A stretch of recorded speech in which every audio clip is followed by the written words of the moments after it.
Some say the Pokemon card market is a bubble about to pop.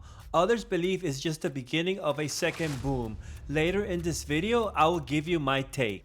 With reports of values climbing over 3,000%, turning a childhood collectible into one of the most surprising investments of our time. And in 2025, the craze continues with fans storming retail shelves, resellers pushing and grabbing product even before it touched the display. This is just insane. With no end in sight, it has gotten so intense that the Pokemon company themselves had to step in, promising more supply just to calm the storm. But here's the question I don't hear enough. Are we, the Pokemon YouTube creator community, part of the problem by making videos, sharing crazy pools, and highlighting record prices? Are we feeding the hype that's driving prices higher and leaving shelves emptier? Or are we just documenting what was already going to happen anyway? Now, this isn't the first time Pokemon prices went crazy. I don't hold all the answers, but there's no denying the recent boom in Pokemon card collecting, and I'll give you a perfect example of a set that right now it is so overpriced, and I'm talking about Destined Rivals.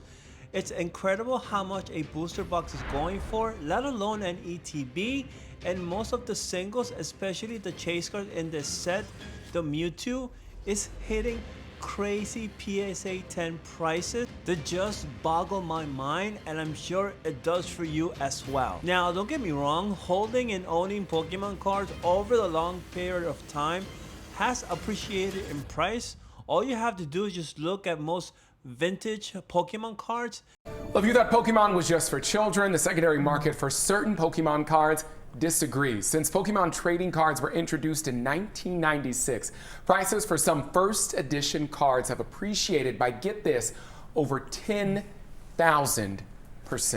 In 1999, a base set Charizard was a $50 card. Today, a PSA 10 copy sells for more than $250,000. Sealed booster boxes, once sitting at Toys R Us for $100, now sell for over $15,000.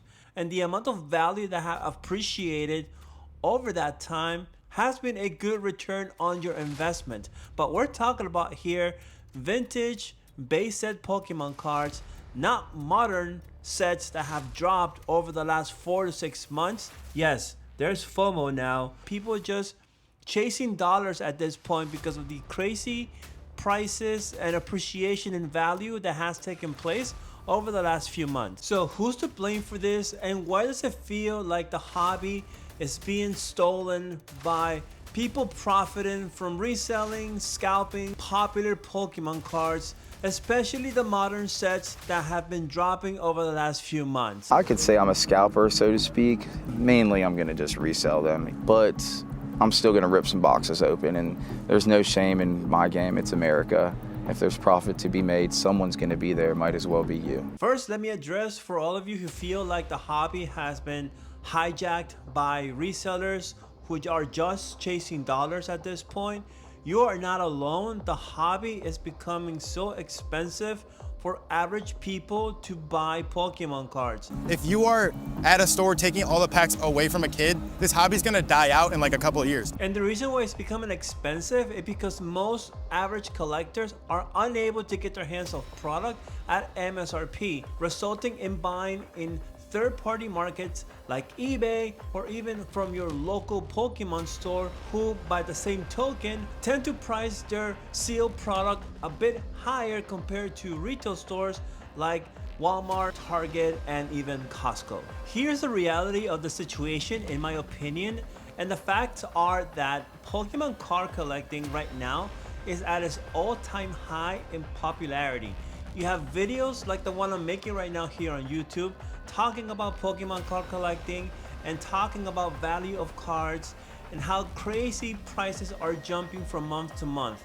You have vendor POV videos of card shows, vendors selling slabs, selling singles for hundreds if not thousands of dollars, and people are catching wind of the profits that can be made, especially people who are in this for the short term, like resellers or sneakerheads, flippers, Anybody trying to make a quick dollar right now is looking at how popular Pokemon is and how liquid the market is right now, because everything you take to a card show, it's selling like crazy. The sad reality right now is that you have a lot of millennials who are now adults and have a lot of money at their disposal and are wanting to relive the nostalgia of collecting Pokemon cards back when they were kids. They have the budget to spend as much as they want on Pokemon. This in some respect is driving prices higher, because if you're willing to pay 2 times or 3 times the value, you're creating a market for resellers to keep camping out at stores, buying off all the product and then reselling it on eBay. Which means the easy answer to end all of this is just to stop buying at these overinflated prices, but that is